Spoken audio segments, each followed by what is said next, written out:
for joining me for the Plant Yourself podcast. I'm your host, Howie Jacobson. All right, I really hope after listening to this conversation, you go out and get the book that my guest wrote. The book is called Burn. New research blows the lid off how we really burn calories, lose weight, and stay healthy, by Herman Pontzer, PhD. But it is about so much more. It is about the scientific method. It is about understanding evolution and life as he says, an attempt to turn energy into babies. And once we understand the mechanisms that have driven our species where it is from an evolutionary perspective, you will stop beating yourself up for being overweight. You will stop beating yourself up for your cravings. You will understand the relationship between our agricultural system and our obesity epidemic and global warming and climate destabilization.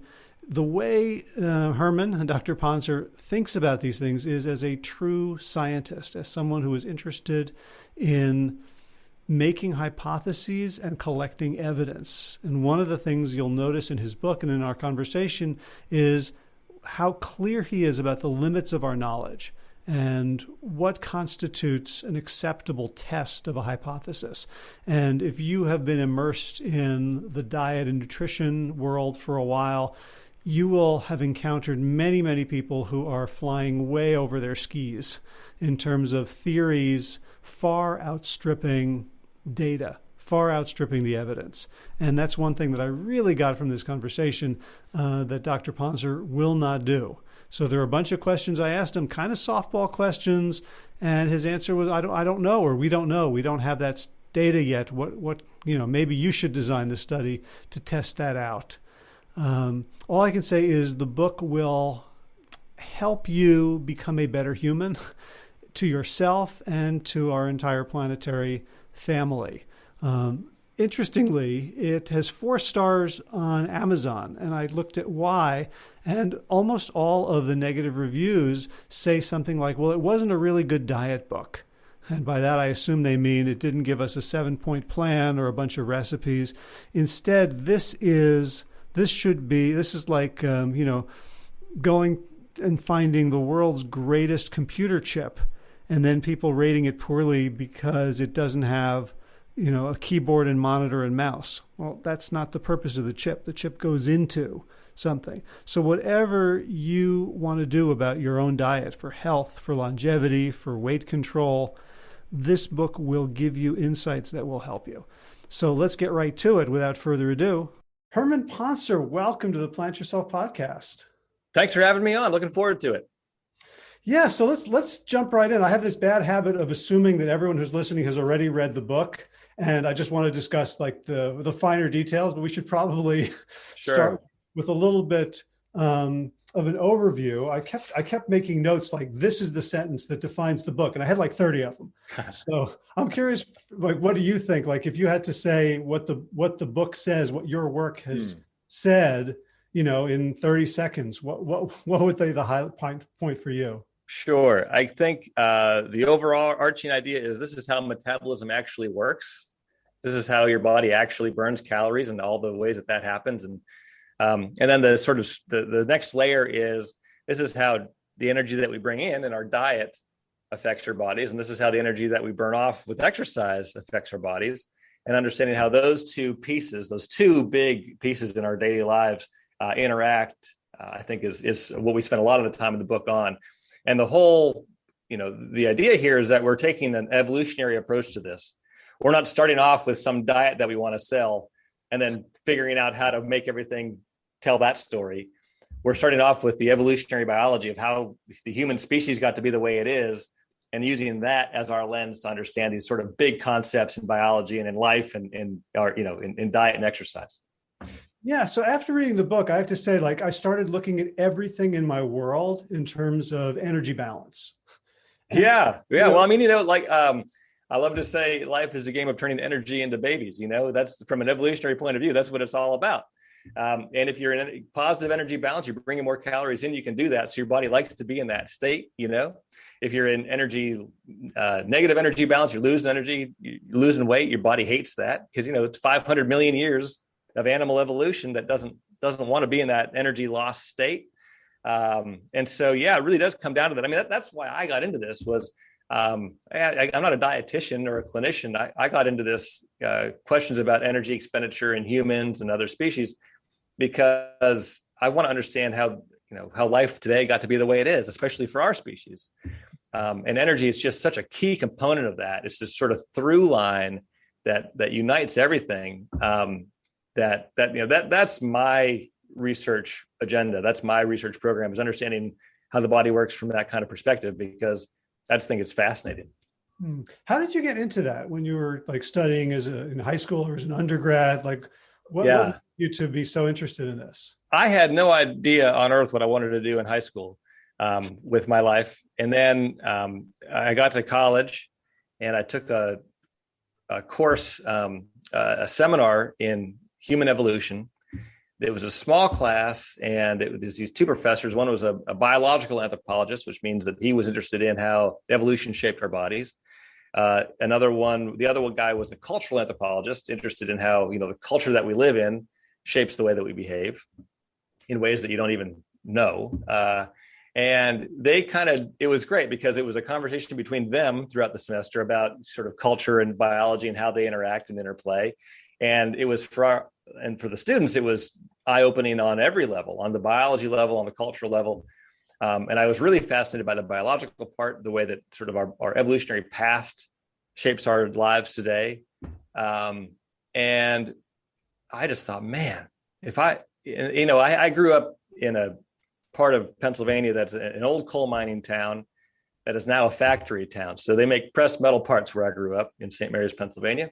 I grew up in Kersey, but anyway, and they make little widgets that fit like in the anti-lock brake systems in your car and that kind of thing, right? So everybody I grew up with, their dads worked in the factories. My parents were high school teachers, but everybody else, seemed dads were working in the factories, moms were working, who knows what odd jobs or in stores or whatever, sometimes in the factories too. Nobody had academic jobs, nobody was a professor that I knew. But yeah, when I got to college and had that course, and then I thought, are you telling me I can do this for a living? You can make a career out of this? My mind was blown. So then ever since then, I just knew that if I could make it work, I was going to do this, ask these questions, do this kind of work. And I couldn't feel luckier about being able to really do it. That's awesome. It's so interesting that your background is in a coal mining.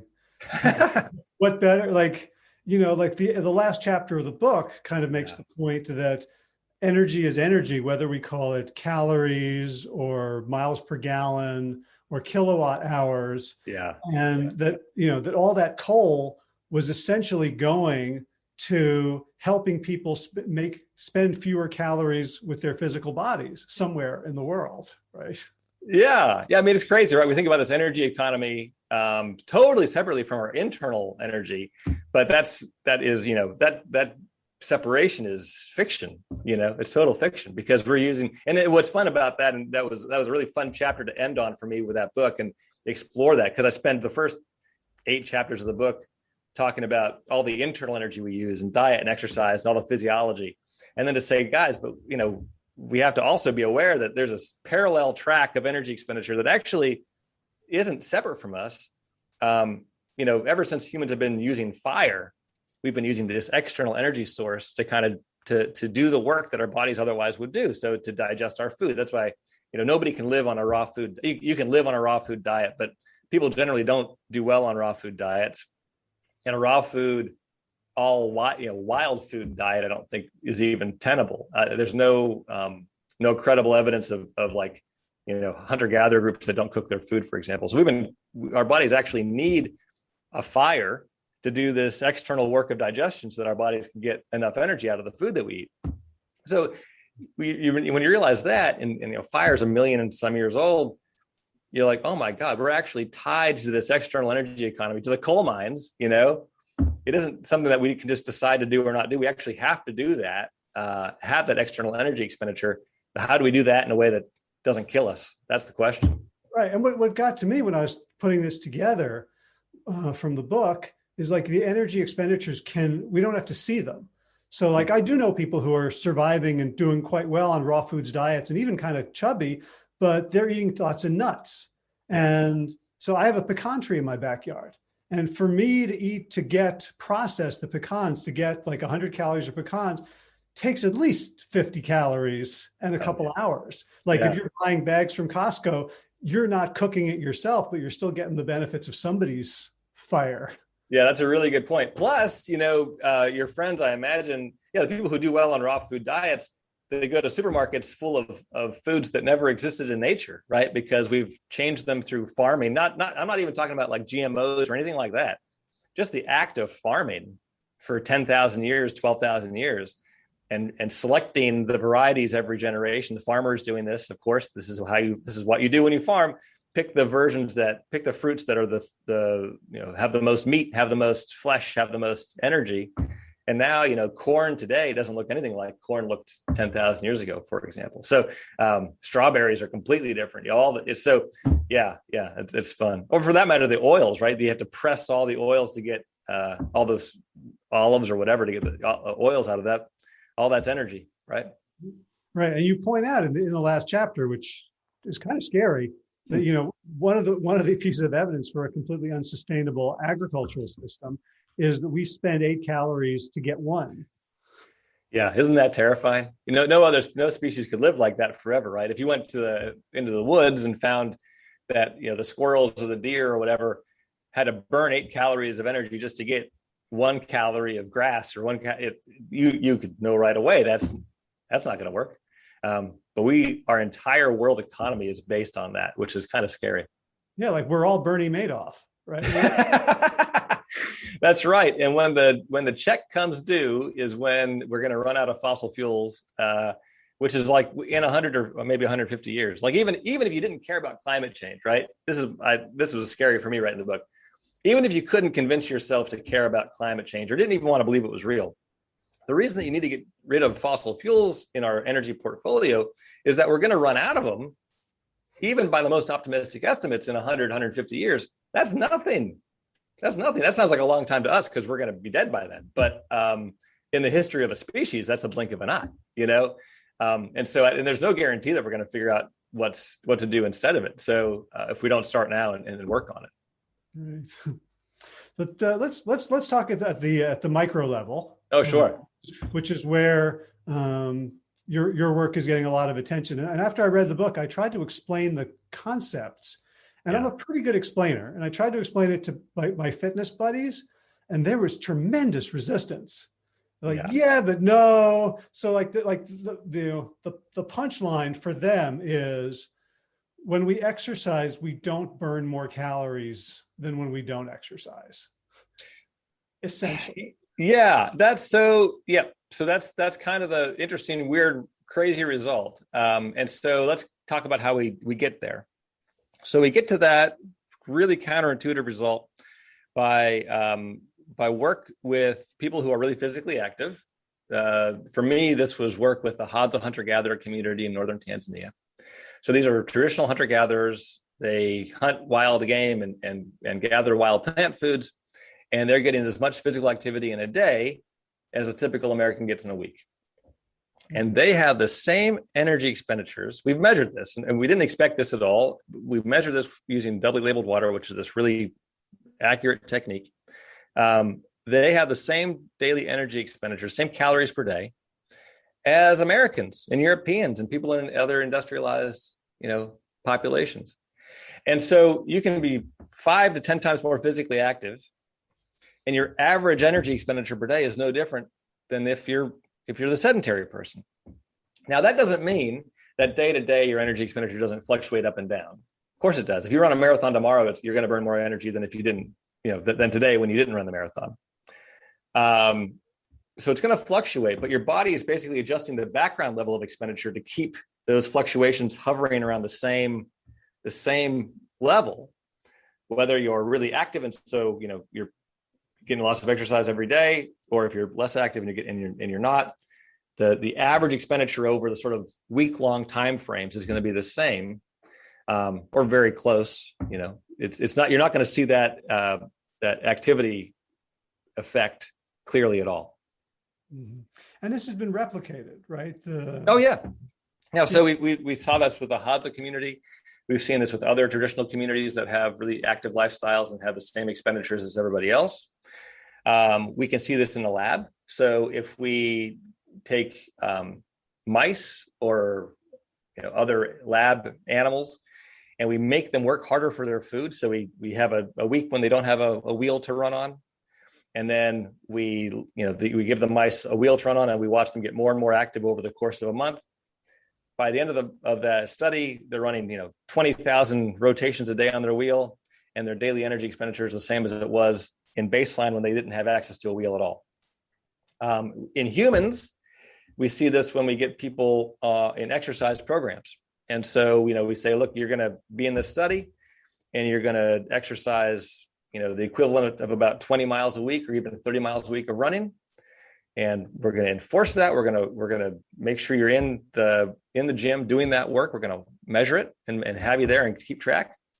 And those people, they start off burning more energy at first, but by month 6, month 10, a year out, their energy expenditures are about the same as they were when they started. And so it's this adjustment that your body's doing that you're not even aware of, that is the kind of an interesting observation and a kind of I guess it's a discovery about how the body works that we weren't really appreciating before. And I think people still push back against. Mm-hmm.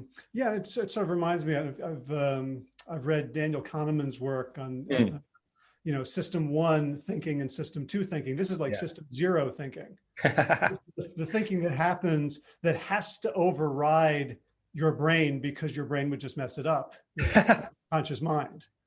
Yeah. I mean, so here's what here's where people stumble on this as the phenomenon of it, which the data are very clear. This is something that happens sort of whether you believe it or not. These are what the data look like. So why do people have such a resistance to this idea? Well, a couple of things. First of all, I think they misunderstand it in some ways. People understand this to mean, and this is either because I didn't explain it well or because the media doesn't explain it well, but people take this to mean that, on a day that I work out and a day that I don't, that I burn the same number of calories those 2 days. And that's not the point here. Your body isn't making day-to-day adjustments or on the fly, minute-to-minute adjustments, right? When you exercise, you do burn more calories. And if you have a big day, you're going to burn more calories than you do on a really quiet resting day. So there will be these day-to-day fluctuations. That's not the argument. The argument is what those fluctuations sit on top of, the sort of resting baseline energy expenditure. And that's what seems to be kind of rising or lowering like the tides, right?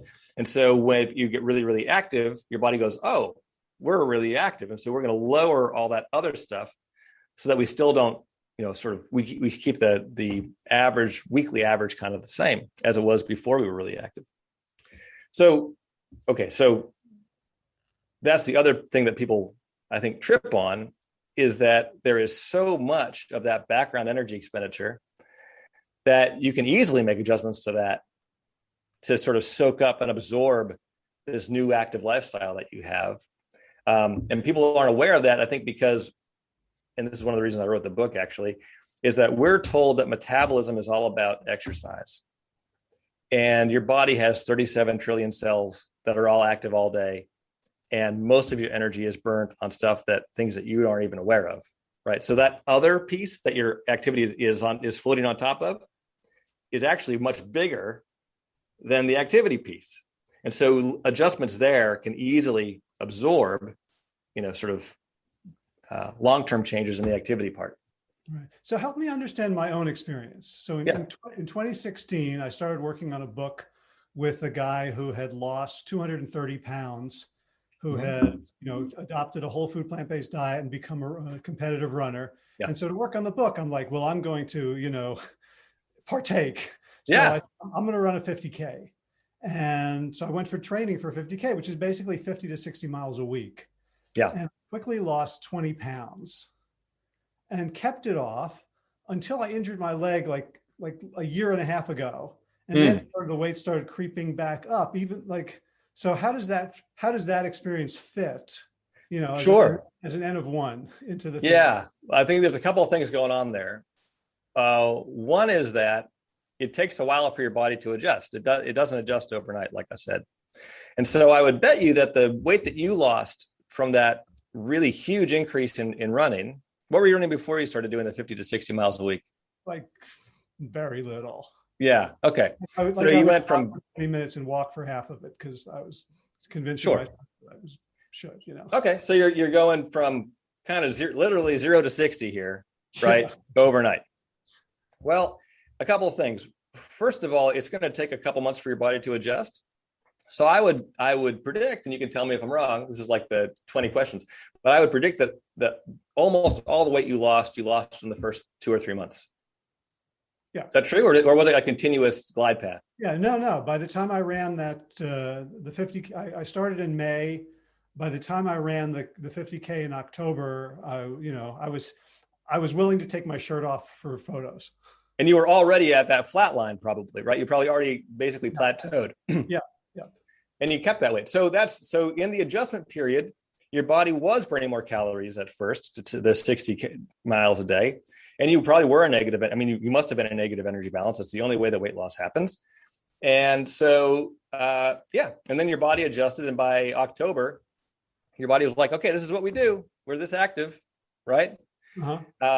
And then you again radically changed your lifestyle again and had to adjust to that. And in that meantime, your energy expenditure hadn't adjusted. And so now you're in positive energy balance and you gain weight back, right? So that's what I would see. I think that's probably the biggest piece of this is that it takes body's time to adjust. Mm-hmm. A couple other things going on there, which is 60 miles a week might be at the point where you start to threaten the body's ability to adjust, actually. We did an experiment where it was an experiment. We followed these people who ran from Los Angeles to Washington, D.C. They ran a marathon a day, 6 days a week, sometimes 7 days a week, for 5 months from L.A. to D.C. That was Bobby Ballinger, right? What's that? Bobby Ballinger? Who was... that's not a name I know from this group. It was Bryce Carlson was leading the science on it. And I'm blanking on the people who did who led the thing. It's called the Race Across the USA. And they do this on bikes on bicycles, I think yearly, but this was the first time, or maybe the second time it had ever been done on foot. Anyway, those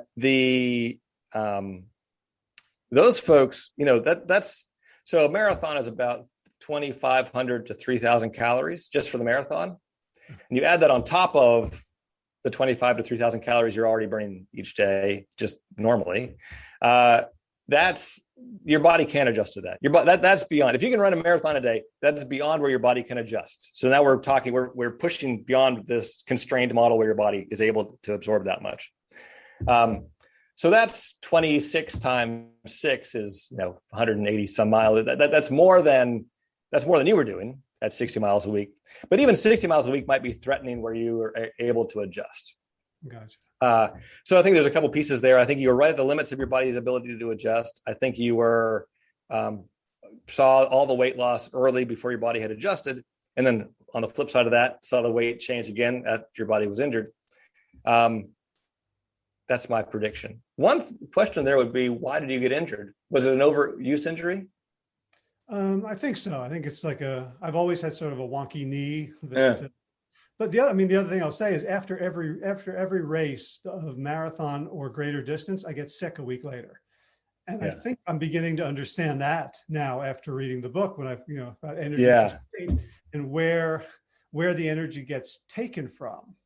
Yeah, well, that's what I was going to say. The other thing is that if you push yourself 60 miles a week for however many months that was, one thing I talk about in the book is you can go above this ceiling. We can think about this, your body's sort of innate desire to keep energy expenditures within a pretty narrow range. I call it constrained energy expenditure, but whatever you want to call it, we can think about it as kind of a fixed budget that your body runs under for your whole life.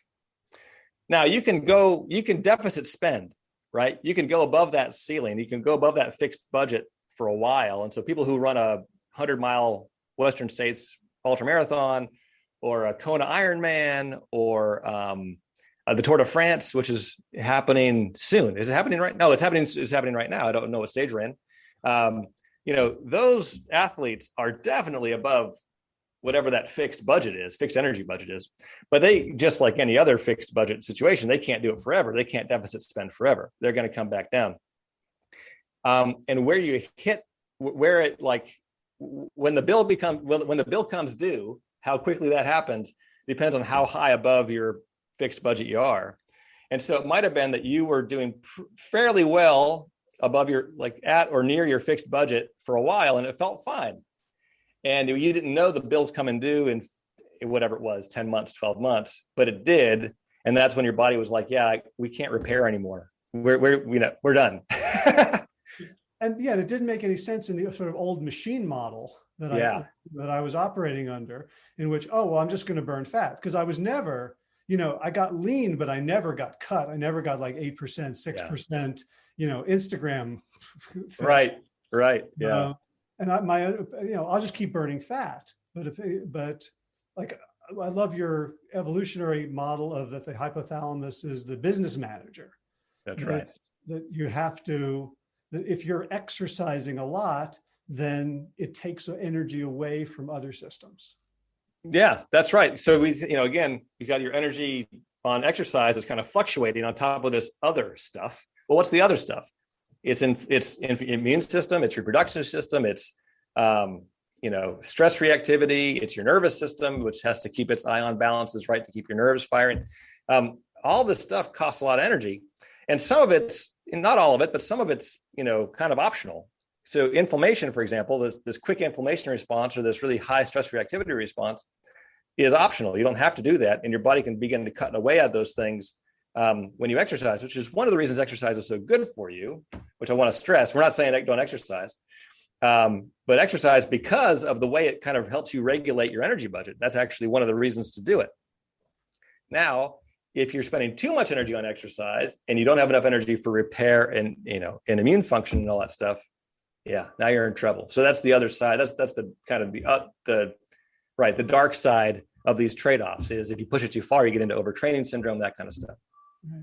So the big question I had after reading the book was, basically, to paraphrase my understanding of it, we have a sort of a fixed energy budget, which every species sort of has one based on its evolutionary history. And we have one that serves a really good evolutionary purpose. When we exercise, when we move, when we are active, we then shift the caloric spend from these other things to exercise, which is why exercise is so good for us, because then we don't have a hyperactive immune system. We don't have a hyperactive inflammatory system. We don't have a hyperactive stress system. So my question is, why, when we don't exercise, do our bodies spend all this energy on dumb shit? Yeah, that's a good question. Those are really hard questions. Those kind of why questions are tough to answer. I don't know, but here's a way to think about it. Your body is not as smart as we think it is, right? Your body you sort of evolve these physiological rules, if this, then that kind of thing. It's like a computer program on that. It's that level of smart, right? There's no actual thinking thing, wondering about what's best for you into your future, right? There's this sort of if then kind of things going on in the background. And the if then on how you spend energy on an immune system could be, look, if you're in energy, positive energy balance, if things are really good for you, then spend the extra energy on immune system and spend it on stress response, because this isn't going to last forever, right? Evolutionarily, those would have been really rare times that you would have been flush with energy.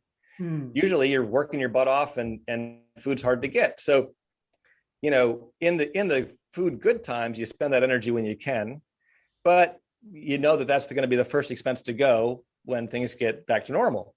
But we never get back to normal in this weird world that we live in. And that's the problem.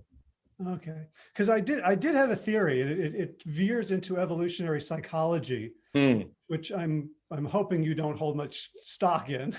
Not usually, depends on, no, yeah. So I'm way over my skis here, but it occurred to me, like, if we are like, there's a difference between being in positive energy balance because I just got to kill, or it's avocado season and I found the orchard, Sure. versus, and you point this out in the research, being sedentary, like completely sedentary, like almost all of us.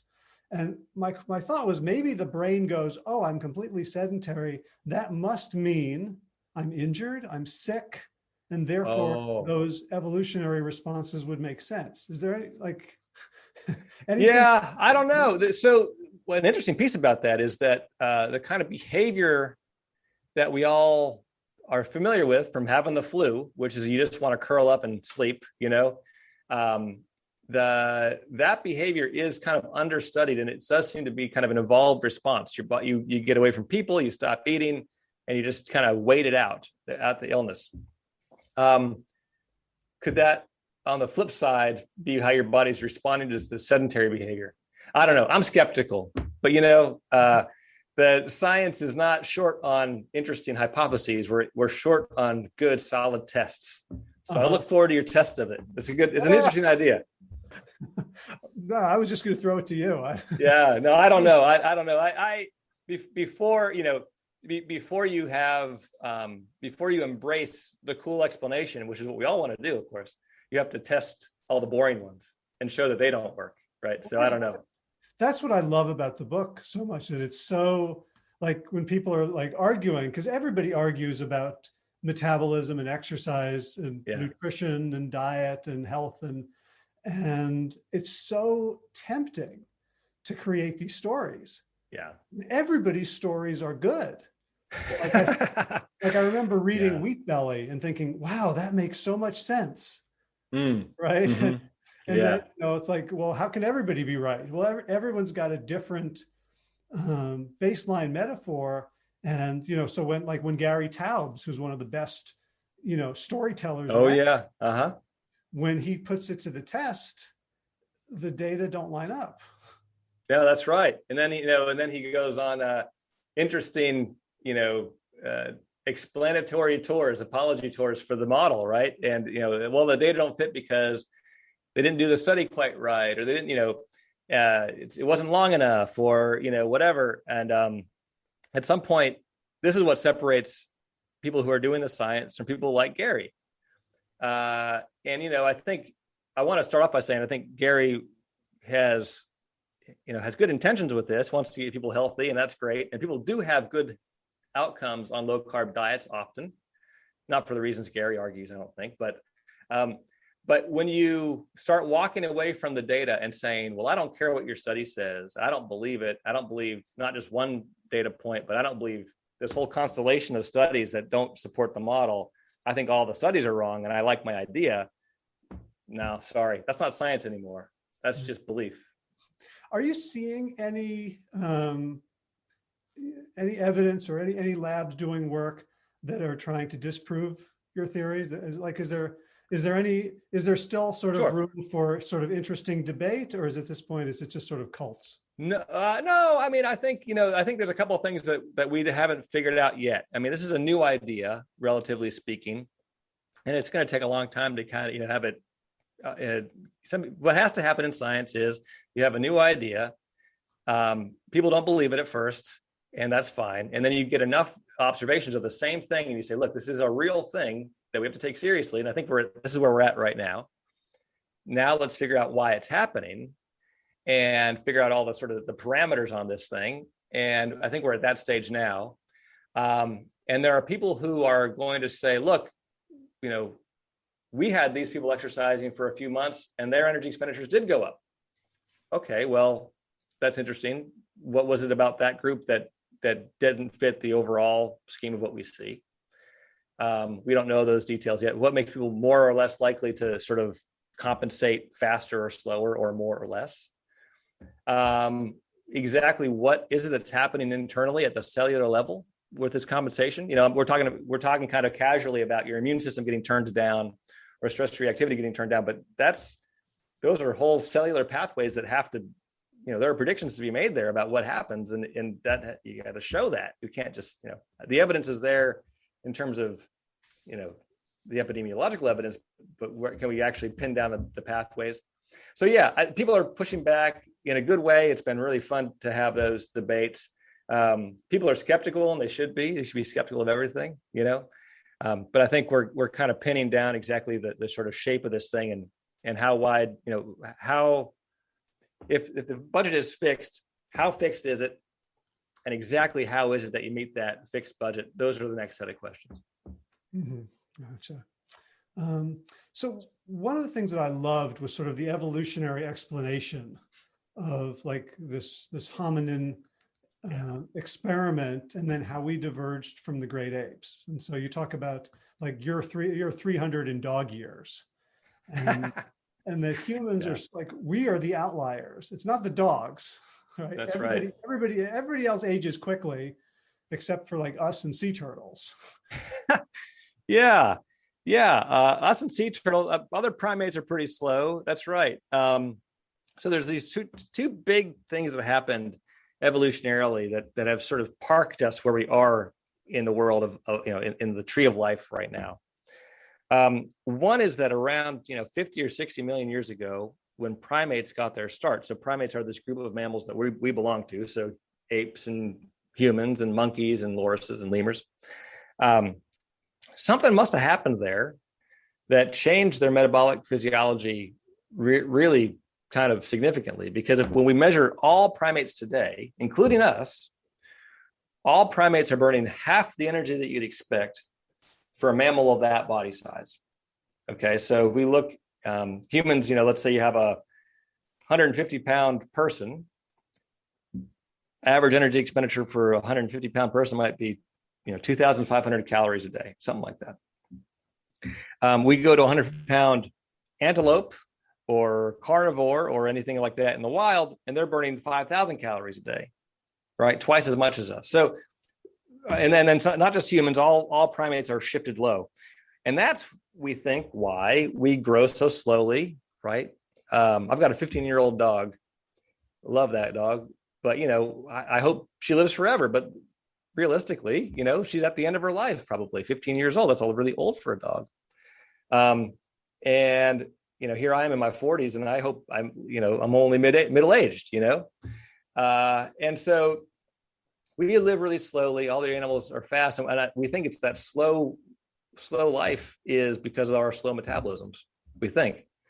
And then within the apes, we have compared to chimpanzees and gorillas and orangutans, humans have faster metabolisms. We think that helps us pay for things like big brains. And so there's a sort of a secondary shift that happens in our lineage, in our little branch of the primate bough. But yeah, I love those evolutionary pieces. Yeah, because when you think about it, when you think about my body in terms of how it betrays me in the modern world and how it makes no sense, it's very disempowering. But when you put it in your perspective of like, it's trying to keep within this energy budget, it's trying to mitigate risk. Like almost everything you talk about, every evolutionary strategy to some extent is either an overextension for opportunism or a response to mitigate the risk. Like, I love how you talk about like what made humans is the and in hunting and gathering. It's the fact that we have to share. Yeah. I love that too. Just the observation that's so key. So that's fun. That's the little, why do humans have faster metabolisms than chimpanzees and gorillas? Well, it's because we have this really weird way of getting our food, which is that we all kind of each go off our different ways and get different kinds of food, and then we come back and share it. So, that's hunting and gathering, right? Half of us are going to go hunt today, and half of us are going to go gather. And if the hunters come back with a zebra, that's awesome for everybody. If they come home empty-handed, that's okay, because all the gatherers will have brought home the sure thing, the plant foods. And it's only that balanced portfolio, high risk, high reward versus the sure thing. And you combine that, and that's unbeatable. And that's why there's 8 billion of us, and we're talking via satellite, and that we run the world right now and potentially run it off a cliff, but that's a different story. But this is why we're so successful, is because of that sharing. And yeah, that was I think that's a really important piece to take home, is just how connected we all are the divisions we make amongst ourselves and the tribalism and the blue versus red or the whatever it was. When I was growing up, it was the Soviets versus the US, right? I mean, we always want to have this in versus that group, but actually it's the sharing, and it's the community that makes us so strong. And if we can kind of understand that, that's a really powerful way to live our lives. Right. Of course, we grew up on the opposite sides of the track because I was a Rutgers fan. Oh, well, we can still be friends though. That's all right. Yeah, I grew up at Penn State. It was Penn State versus the world every Saturday, in college football season. Right. Yeah. And so what you're saying is like we figured out how to eat our cake and have it too. We have these long lifespans and pretty high metabolisms. And high metabolisms for a primate. Yeah, I mean, we're still low compared to everybody else, but we're like, we're the little bump off of the norm for primates. Yeah. Right. And you make the point that that's probably how our propensity for fat gathering, fat storage, that if we're going to be spending fast, we need a way to collect when times are good. Yeah, I mean, I think that's right. And it's absolutely true for sure that we are the fattest ape. You go to the zoo and you see these pot-bellied gorillas and pot-bellied chimps, and they look maybe like they're fat, but actually that's because they have big intestines because they eat so many leaves and so many, they don't have any energy density in their diet like we have in ours because we cook our food. So our diets are super energy dense. And we eat meat, which is also more energy dense, but fats and all that kind of stuff. But the point is, they aren't really fat, actually. They're actually leaner than you and me. So a chimp in a zoo has 10% body fat, which is like Olympic level, athlete. And we have fast metabolisms, and we're also the fattest. So right there, you're like, wait a second, then my usual model of how energy expenditure and fat go together is wrong. Because how can you be both things? But that's absolutely right. We are.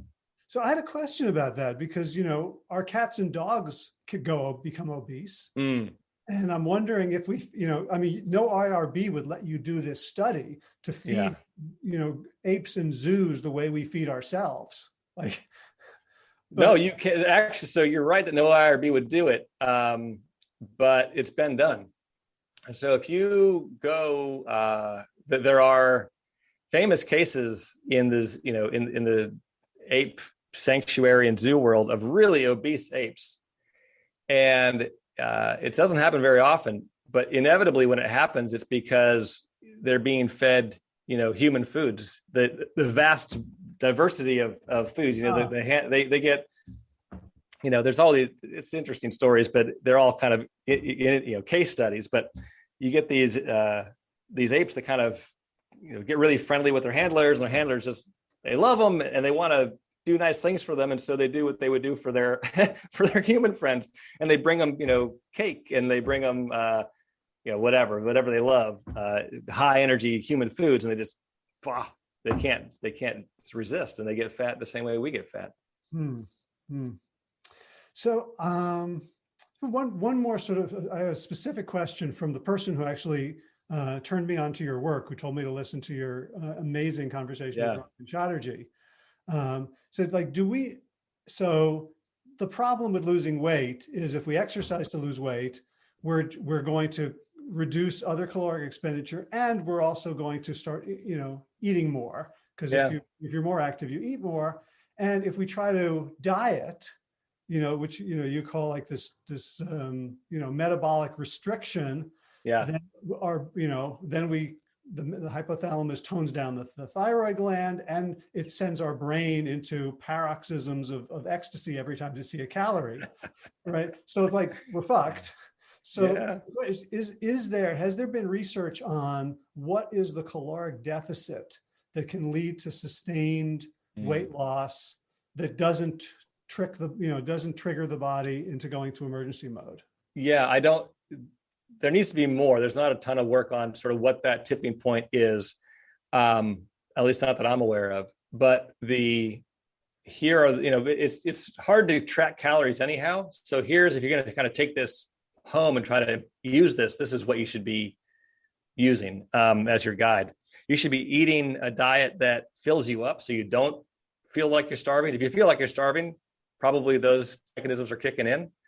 So you need to try to find foods that fill you up on less. So, and we know from satiety experiments that foods that are high in protein, foods that are high in fiber, can both work. And so, and actually, by the way, the protein piece is probably why low carb diets work so well for people, because protein is very satisfying and fills you up. The fiber piece is probably why whole food plant-based diets often work really well for people, because the fiber fills you up. So there isn't like, anyway, these diet wars about who's right, I think is actually, they're all playing around in the same system. But if you feel like you're starving and you feel miserable, that's probably a good indication that your body has engaged those energy sparing mechanisms. And also it means you're probably not going to stick with your diet. But losing weight is hard. We know this from study after study and personal experience after personal experience. And so two things with that. One, I think we need to be honest about why it's so hard. And it's because it's a brain regulation thing, right? It's not willpower. It's not magical ingredients. It's the fact that we live in an environment that the foods are ultra processed and they overwhelm our ability to make our brain's ability to regulate intake, and we overeat, and then losing the weight gets really hard. The other thing is, because it's so hard to change your weight when you're an adult, I think we really need to focus particularly on childhood obesity issues, because these are so hard to fix when you're an adult. You can do it, and you should do it if you need to get to a healthy weight. But man, it would be a whole lot easier for society and for everyone if we didn't get there in the first place. Yeah, what I really took away from your book, and I think a lot of my work needs to shift from a sort of individual character. For an individual, that's all you got. But really, this is a public health issue. It's almost like, telling people in 17th century, 18th century London not to drink water from the Thames. It's like, it's not like you have a choice. Yeah, that's right. Yeah, and I think so. I think the willpower thing isn't helpful, and I don't think it's right. I don't think it's a willpower issue with obesity. I think people are surrounded by a food environment that's really hard to regulate your intake with. And here's what I would say. The one thing you can do maybe that's helpful is don't put it in your house, right? If you know there are foods that you are going to overconsume, if your refrigerator and cupboards are full of ultra processed foods, which we know lead people to overconsume, then maybe it's time to have a look at that and see if you can replace that with foods that are less dangerous for you, at least in your immediate environment, because that's all you can really control. You can't control the supermarket. You probably can't control what's in the break room at work, but you can control your home at least. And that's a place to start. Right. And since reading the book, I've gone on a bland diet as an experiment. Because I'm, I have no idea how many calories I take in. Yeah, it's really hard to track, actually. I'll get quoted exactly that diet surveys are just random number generators.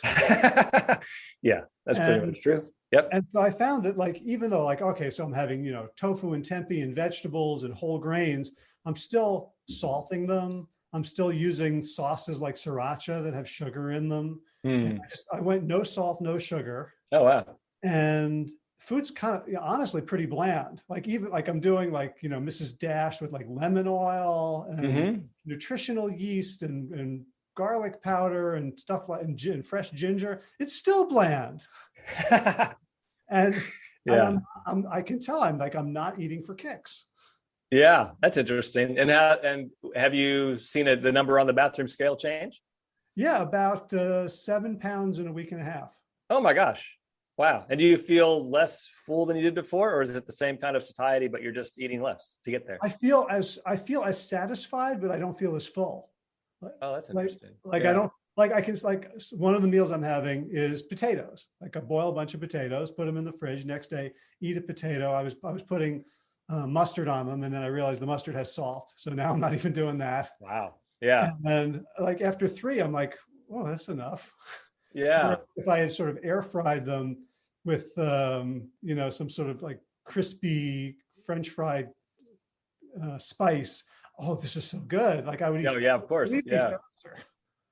So Yeah. I mean, it's hard to keep to that. So that's interesting. And you're having good success with it. That's wonderful. I think the trick is, can you do it for long term? I don't know. You'll tell us.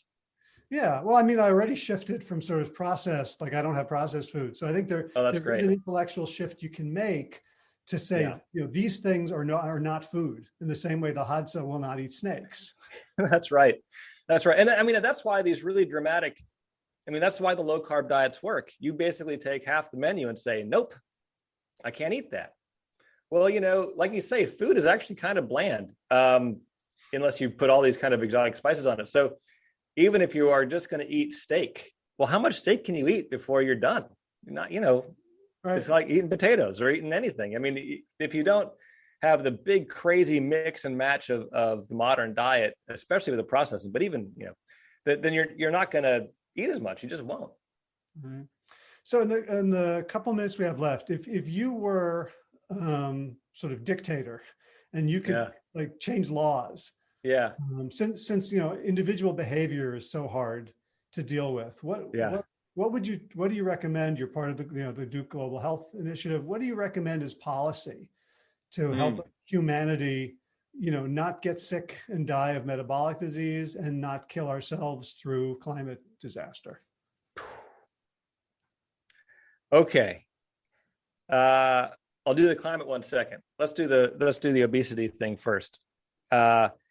I think that there are a lot of places where we have direct impact as a society on what children eat. And like I said, I think childhood issues are the most important ones because those are ones that set people up for a lifetime of health or a lifetime of disease. And so there are plenty of places where we feed the nation's children in a school class, in a school lunchroom or, daycare or whatever. And I think there ought to be really tight rules and money, money to support putting good food on those kids' plates, right?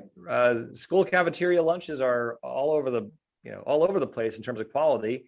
And as you might expect, poor school districts have poor food, often. And even the wealthy ones don't make it a priority all the time. And so I think that we need to focus on that. What are the kids eating? There needs to be more regulation on that and money to support it, not just rules to say, don't do this or do it this way, but actually put our monies where our mouths are, or our kids' mouths are, and feed them well. The second thing would be, I think that we need to price in to the foods that are in the supermarket. We need to price in the societal cost. And if that's taxes on sugary beverages, that kind of thing, or taxes on processed foods. Because right now, if you walk into a supermarket, the cheapest food is the stuff that's the worst for you, right? And it doesn't have to be that way. We put billions of dollars of subsidies into all sorts of different priorities in this country. We are putting billions of dollars of subsidy, or at least hundreds of millions, into high fructose corn syrup. Yes. Yeah, exactly. All that stuff, right? I mean, and so we are already, because the pushback is, well, it's a free market and we should let it be a free market. And that's it isn't actually, because we like you say, we put money into high fructose corn syrup, we put money into fossil fuels development. And so there are all these monies going in that make our diet environment as perverse as it is. So we need to reprice that. And I'm not an economist. I don't know how you do it, but you have to do that. And then I think the next piece is now you have to also price in the long-term costs of using fossil fuels versus green. And then you get people pushing toward getting away from fossil fuels, because that has to happen too. I think any climate change solution has to keep the top line number of energy burned globally more or less the same, or we're going to have a really huge societal crisis on our hands. Because I live too far from work to drive to walk every day. I live 9 miles from work, which isn't actually that far, but it's too far for me to walk, or even ride my bike every day. How far are you from the supermarket? How far are you from? So our society it's not just transportation either, but our society is based on all this extra energy, and it will be a radical change in unhappy ways, a lot of them, to take the energy out. So we have to keep the energy there, but it has to be green. So that's the other thing you have to price in, is how do you make those incentives happen? I don't know. Yeah, I mean, for a lot of the book, I was kind of romanticizing the Hadza until you mentioned that 4 out of 10 of their children die of infections. Yeah. In child, oh no, I don't want that. I want my I don't want to have parasite infections and fear of death. And like absolutely, and I mean, get back to that. You asked me how I got into this business, and I went through high school not being sure what I would do with my adult life, and even into college, and then when I chose, I got to choose something I got to choose what was fulfilling for me, and something I was really passionate about. And if you're a Hadza kid growing up, you can be a hunter or a gatherer, right? Those are the 2 job options. And that's fine. Those kids are happy and the adults are happy, and maybe that's fine. But it would be a very different society. We would have right now about, 1 person in the food production industry makes enough to feed 35 others, which means those 35 other people get to have a career that's not on the farm. And I don't know if societally we'd want to trade that, actually. What do you want your kids? We want farmers, and that's wonderful and great, but we also want doctors and artists and teachers. And, we want all these different parts of our society. And we kind of lose that a little bit if we really went back to the traditional way. Right. Although, and I guess this is above both of our skis around the idea of being part of a tribe and knowing you're contributing to it. Like, true. I think there's a crisis of meaning. Yeah, I think that's right. I think that's fair. Yeah, that's a good point. How do you balance all that stuff? That's right. So what's your next research agenda? I saw you're on Twitter, you're recruiting a study on women in pregnancy and exercise. Yeah, we're kind of, so the idea that your body is sort of keeping energy expenditures constrained and keeping a fixed budget has all sorts of health implications for pregnancy, for example. So how does a mother during pregnancy, where there's so much energy demand for the pregnancy itself, how does she balance that against exercise if she wants to exercise through the pregnancy? And of course, in traditional societies, that's not an option. You have to be physically active, perhaps through pregnancy to farm or whatever. But even today, women who want to exercise through pregnancy, how do they balance that? How does that work? So that's one exciting place we're going next, is how does that actually shake out? But that's kind of the idea. We're going to keep on pushing and seeing where all of this fixed energy budget view of life takes us. That's a big one. And we'll be going to other populations around the globe as well, and more lab stuff. And that's the idea. Awesome. I'm going to let you go. It's top of the hour. Quickly, how can people find you and follow you? I'm most active on Twitter of all the social medias at Herman Pontzer. You can find us here online at Duke. And of course, I hope you'll check out the book, which you can get anywhere. It's called Burn, and it's anywhere you buy books, local independent place or Amazon. And it's awesome. So you'll also burn calories. If laughter burns calories, you'll burn calories reading this book, because it's hilarious as well. Thank you for saying that. Thank you so much for taking the time for this amazing work and for being you. It was really fun to have the conversation. Thanks a lot. All right. Take care. Be well. All right. Go get the book, Burn by Herman Pontzer, PhD. If you want to support the show, you can do so by going to plantyourself.com/471, and you can order it off of the Amazon link on that page. But however you get it, audio, ebook, hardcover, just get this book. It is that important and that good a model of science writing. And like I said in the episode, it really is hilarious. I was laughing out loud on multiple times per chapter, which is almost unheard of. I don't even laugh out loud at comedy. Great book, and I'm so grateful to Herman for taking the time to explain it to us. All right, so in garden news, we went away for the July 4th weekend, came back yesterday, and my wife has spent a total of about 3 hours harvesting blueberries, which now raises the question, how many calories did she spend collecting those blueberries? And, what kind of a return on investment is it? For me, the return on investment is terrific, although we are freezing most of them, so there's a lot of BTUs or kilowatt hours going into keeping them cold until I have them in my morning bowl. Groundhogs and deer are eating pretty much everything else. We did harvest all those potatoes, which I'm still eating. And as I mentioned in the episode, eating them pretty bland, just sort of steamed or boiled. And that's really helping with getting my weight down to my playing weight, which brings me to movement news. Getting ready for Great Grandmaster Ultimate Championships in Aurora, Colorado in a week and a half. And my weight's getting down. This morning it was like 169, 168. That's about 10 pounds down from where it's been since my knee got wonky and I stopped running in the mornings. So bland is definitely helping. Did a bunch of runs on the beach down at Hilton Head over the weekend. And I'm going to play this evening. It should be in the 90s, so there'll be a lot of thermoregulation and weight loss from water. Hopefully I will maintain my electrolytes and keep things chugging along. All right, time for thanks. Thanks to Will Ridenauer for allowing me to use his beautiful song Sabali Dawn, The Dance of Peace. You can find more of Will's music at his website, willridenauer.com. And of course, thanks to all of you Plant Yourself podcast patrons.